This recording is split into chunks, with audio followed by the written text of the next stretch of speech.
ಹಿಂದೂಸ್ಥಾನ ಗೊತ್ತೇನೋ, ಧರ್ಮ ಕಾಯೋ ಹಿಮಾಲಯ. ಹಿಂದೂ ಶಕ್ತಿ ಗೊತ್ತೇನೋ, ದುಷ್ಟಾರಿಷ್ಟ ಬಸಾಲಯ. ಈ ಮಣ್ಣೆ ಋಷಿಗಳ ಕೋಟ, ಈ ಕಡಲ ಪರ್ವತ ತೀರ, ಈ ಗಾಳಿ ತುಂಬ ಪರಿಮಂತ್ರ. ಇಲ್ಲಿದೆ ಸದಾ ಸ್ವಾತಂತ್ರ್ಯ. ಕಣಕಣದಲ್ಲಿ ಗಿಣಿಯಾಗಲಿ, ದಶ ದಿಶೆಯಲ್ಲಿ ನುಡಿಯಾಗಲಿ.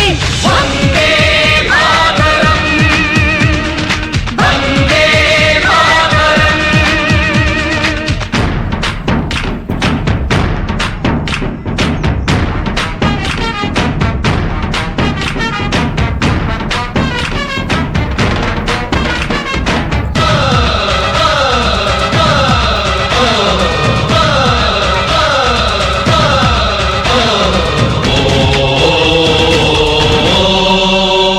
ನಿನ್ನ ಅನ್ನ ಇದು ಮರೆಯದಿರು, ಇಲ್ಲಿ